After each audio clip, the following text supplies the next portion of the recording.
በ2017 ዓ.ም በሰሜን ሸዋ ደብረ ብርሃን ሀገረ ስብከት የተከናወኑ ዋና ዋና የሥራ ክንውኖችን ለዚህ የተከበረ ጉባኤ ሳቀርብ በታላቅ ትሕትና እጅ በመንሳት ነው። ከሁሉ በማስቀደም መስከረም 21 ቀን 2018 ዓ.ም በሀገረ ስብከታችን በምንጃር ወረዳ በአረርቲ ደብረ ገነት ቅድስት ማርያም አዲስ እየተሰራ ባለው ግዙፍ ሕንፃ ቤተ ክርስቲያን ውስጥ ለፊኒሽንግ ሥራ የተዘጋጀ የእንጨት መወጣጫ ተደርምሶ በሕይወትና በአካል ጉዳት የደረሰብን ድንገተኛ አደጋ አሳዛኝና ልብ ሰባሪ ነበር። በመሆኑም ከብፁዕ ቅዱስ ፓትርያርካችን ጀምሮ ብፁዓን ሊቃነ ጳጳሳት፣ የመንበረ ፓትርያርክ ጠቅላይ ጽሕፈት ቤት፣ የሃይማኖት ተቋማት ፎረም፣ የኢትዮጵያ ካቶሊካዊት ቤተ ክርስቲያን ከፌዴራል ጀምሮ መንግሥታዊና መንግሥታዊ ያልሆኑ ተቋማት ላደረሳቸውን የሐዘን መግለጫ በአካልና በስልክ ከጎናችን ለነበራችሁ ሁሉ በቅድስት ቤተ ክርስቲያናችን ስም አክብሮታችንን እየገለጽን ይህ የተከበረ ጉባኤ ምስጋና ያቀርብልኝ ዘንድ በታላቅ ትሕትና እጠይቃለሁ።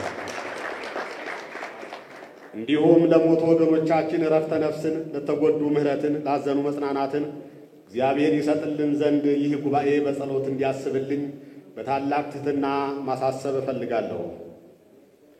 የሰሜን ሸዋ ሀገረ ስብከት በታላቁ የጸሎትና የልማት አባት በብፁዕ አቡነ ቀሌምንጦስ በኢትዮጵያ ኦርቶዶክስ ተዋሕዶ ቤተ ክርስቲያን መንበረ ፓትርያርክ ጠቅላይ ቤተ ክህነት የሰንበት ትምህርት ቤቶች ማደራጃ መምሪያና የሰሜን ሸዋ ሀገረ ስብከት ሊቀ ጳጳስ ጥበብ የተሞላበት አመራር የሚመራ አንጋፋ ሀገረ ስብከት ነው። ሰሜን ሸዋ የፈላስፎቹ ነገሥታት መናገሻ፣ የታሪክ መነሻና ማጣቃሻ፣ ዳግማዊት ንቅያን ተክታ ኃይለ ወንጌልን ተጫምታ የወንጌል ፍሬ የታየባት ኃይል መላካዊና እምነት አብርሃማዊ ያልተለያት የባለ ብዙ ታሪክ ባለቤት ናት። የሀገረ ስብከቱ መቀመጫ ከአዲስ አበባ 130 ኪሎ ሜትር ርቀት ላይ የምትገኘው የብርሃን አምባ ደብረ ብርሃን ከተማ ናት። በሀገረ ስብከቱ ስር 31 ወረዳዎችና 4 ክፍላተ ከተሞች፣ 49 ገዳማት፣ 2221 አድባራት፣ በአጠቃላይ 2270 አብያተ ክርስቲያናት ይገኛሉ። ሀገረ ስብከታችን ባሳለፍነው የበጀት ዓመት ስልታዊ ዕቅድን መሰረት በማድረግ በጸደቀ በጀት በታወቀ የሰው ኃይል ተደራጅቶ ከዋናው መስሪያ ቤት የሚላኩ ፖሊሲዎችንና መመሪያዎችን በመተግበርና በማስተግበር ጠንካራ ሥራ ሰርቷል። በሀገረ ስብከታችን የተከናወኑ አጠቃላይ ሥራዎች በብፁዕነታቸው አርቆ አሳቢነትና ዕረፍት አልባ መሪነት የተከናወኑ ሲሆን ሥራቸውንና ሐዋርያዊ ጉዟቸውን በሪፖርት መገደብ ባይቻልም ተጠቃሽ የሆኑ ዋና ዋናዎቹን ለመጥቀስ ያህል በሀገረ ስብከቱ ላሉ የየክፍላት ኃላፊዎች የሥራ መመሪያ ስልጠና በመስጠት ከወረዳ እስከ አጥቢያ ለአገልግሎት ምቹ ባልሆኑ መድረኮች ላይ በመገኘት አባታዊ መመሪያና ቃለ በረከት ሰጥተዋል። ምዘናውን ላለፉ ለ3000 ደቀ መዛሙርት ዲቁና፣ ለ350 ዲያቆናት ቅስና፣ ለ6 አበ ምንኩስና ሰጥተዋል። ለ24 አጥቢያዎች የአዲስ ቤተ ክርስቲያን ትክል፣ ለ104 የግንባታ ፈቃድ ሰጥተዋል። በአዲስ የታነጹ 19 አብያተ ክርስቲያናትን ባርከው መርቀዋል።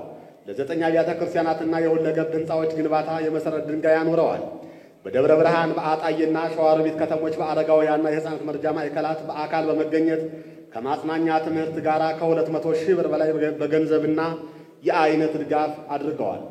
ለ480 የአብነት መምህራንና ደቀ መዛሙርት በአብነት ትምህርት ቤት መማር ማስተማር ዙሪያ ስልጠና ተሰጥቷል።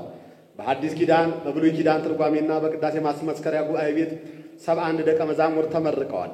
ለ190 ካህናት ስልጠና ተሰጥቷል። ለተከታታይ 6 ወራት የሰለጠኑ 30 ካህናት ተመርቀዋል። በሀገረ ስብከቱ ስር በገዳማትና አድባራት በሚገኙ ዘመናዊ ትምህርት ቤቶች ከ10,000 በላይ ተማሪዎች ትምህርታቸውን ተከታትለዋል። ከ1500 በላይ ተማሪዎች ተመርቀዋል። ለ55 ድጋፍ ለሚያስፈልጋቸው ጓለማውታ ተማሪዎች የነጻ ትምህርትና የትምህርት ቁሳቁስ በሀገረ ስብከቱ ድጋፍ ተደርጓል። በቅዱስ ሲኖዶስ ሙሉ ዕውቅና አግኝቶ በደብረ ብርሃን ከተማ ለተቋቋመው የቅዱስ ባስልዮስ መንፈሳዊ ኮሌጅ ከሀገረ ስብከቱ የቢሮ ቁሳቁስና የመጻሕፍት ድጋፍ ተደርጓል።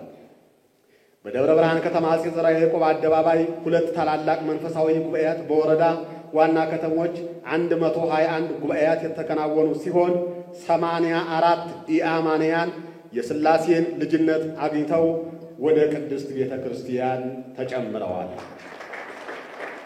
8 ወደ ሌላ ቤተ እምነት ሄደው የነበሩ ወደ ቅድስት ቤተ ክርስቲያን ተመልሰዋል። ከሀገረ ስብከት እስከ ወረዳ ካሉ ሰራተኞች ከደሞዛቸው የስብከተ ወንጌል ተቀናሽ ከ500,000 ብር በላይ ተሰብስቦ ለስብከተ ወንጌል ማስፋፊያ ገቢ ተደርጓል። ሥርዓተ ገዳምን በማጠናከር በሀገረ ስብከቱ ስር የሚገኙ ገዳማት በራስ አገዝ ልማት እንዲጠናከሩ ተደርጓል። ለመነኮሳትና መነኮሳያት የ2 ቀን ስልጠና ተሰጥቷል። በየገዳማቱ የሚገኙ ቅርሶች እንዲጠበቁ 3 ሙዚየሞች ተደራጅተዋል። የሰንበት ትምህርት ቤቶች አዲሱ ስርዓተ ትምህርትና የምዘና ስርዓት ተግባራዊ ተደርጓል። በሀገረ ስብከቱ በጀት የሰንበት ትምህርት ቤቶች መማሪያ መጻሕፍት ተገዝተው እንዲሰራጩ ተደርጓል። 35 መስማት የተሳናቸው በቋንቋቸው ተከታታይ ትምህርቶችን እንዲያገኙ በማድረግ ወደ አገልግሎት እንዲገቡ ተደርጓል። 24 አብያተ ክርስቲያናት በአዲስ እንዲተከሉ ተደርጓል። በአብያተ ክርስቲያናት የጋራ ስምምነትና ጥያቄ አንድ አዲስ የወረዳ ቤተ ክህነት ተቋቁሟል። የሁሉም አድባራትና ገዳማት ሂሳብ በቅጽ ሐመሩሃ በጥራትና በአግባቡ ተሞልቶ ለመንበረ ፓትርያርክ ጠቅላይ ጽሕፈት ቤት እንዲላክ ተደርጓል። አሃዛዊ መረጃዎች ተሰብስበው በመረጃ ቋት ተደራጅተዋል።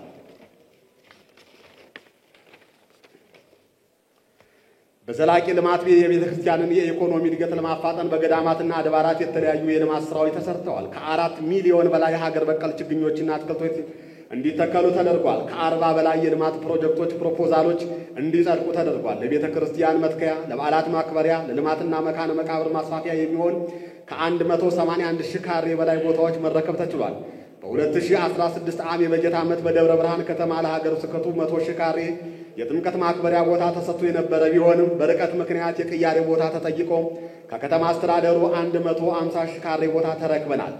ለ7 አድባራትና ገዳማት ከ22.7 ሚሊዮን ብር በላይ የፈጀው የትራንስፈር የኤሌክትሪክ እና የውሃ ዝርጋታ ስራ ተከናውኗል። ከ19.5 ኪሎ ሜትር በላይ የመኪና መንገድና የድልድይ ግንባታ ስራ ተሰርቶ አገልግሎት እንዲሰጡ ተደርጓል። የሀገረ ስብከቱን ምግባረ ሰናይ ዘርፍ በማጠናከር ለ71 የአብነት መምህራንና በችግር በህመም ላይ ላሉ ወገኖች ለ300 ደቀ መዛሙርት ለሕፃናትና አረጋውያን መርጃ ማዕከላት ድጋፍ ለሚያስፈልጋቸው ወገኖች ከ21 ሚሊዮን ብር በላይ በገንዘብና በአይነት ድጋፍ ተደርጓል። መንፈሳውያንና በጎ አድራጊ ወጣቶች በሚዲያ ባደረጉት የገቢ ማሰባሰብ ቅስቀሳ ለገዳማት ጥገናና ለአብያተ ክርስቲያናት ማሰሪያ የሚውል ከ50 ሚሊዮን ብር በላይ ድጋፍ ተሰባስቧል። በ21 ወረዳ ቤተ ክህነት ስር ለሚገኙ 1824 አገልጋዮችና ሰራተኞች የቅርስ አያያዝና አጠቃቀም ስልጠና ተሰጥቷል። በ14 ወረዳ ቤተ ክህነት ጽሕፈት ቤቶች ስር በ171 ገዳማትና አድባራት የቅርስ ቆጠራ ተደርጓል። በዋናው መስሪያ ቤት በተዘጋጀው የማህበራት ምዝገባና ቁጥጥር ደንብ መሰረት በክፍል ደረጃ ተደራጅቶ የማስፈጸሚያ ሰነድ ተዘጋጅቶለት የማህበራት ምዝገባ እውቅናና ፈቃድ ተሰጥቷል። ወጥ የሆነ የገንዘብና የንብረት አስተዳደር እንዲሁም የግዢ አፈጻጸም መመሪያ ተዘጋጅቶ በሁሉም ወረዳዎች አድባራትና ገዳማት ተፈጻሚ እንዲሆን ተደርጓል። በሀገረ ስብከቱ የሊቃውንት ጉባኤ በኩል 2 መጻሕፍት፣ 27 የመዝሙር ግጥሞች፣ 1 የመዝሙር ቪሲዲ እርማቶች ተከናውኗል። የሚዲያና የህዝብ ግንኙነት ስራዎችን በማጠናከር ቤተ ክርስቲያን ገጽታዋ ተጠብቆ ክብሯ ለዓለም እንዲንጸባረቅ በጀት በመመደብና የዘርፉን ባለሙያዎች በማደራጀት የተሟላ ስራ ተሰርቷል።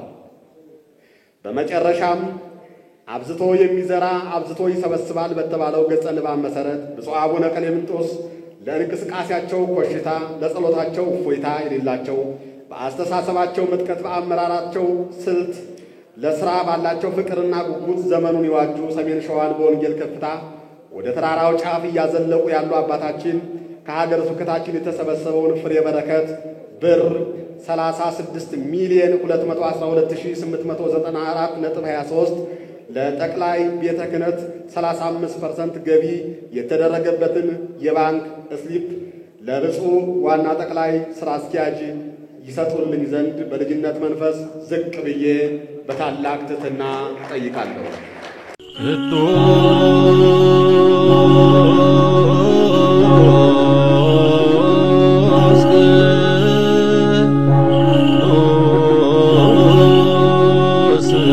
Good.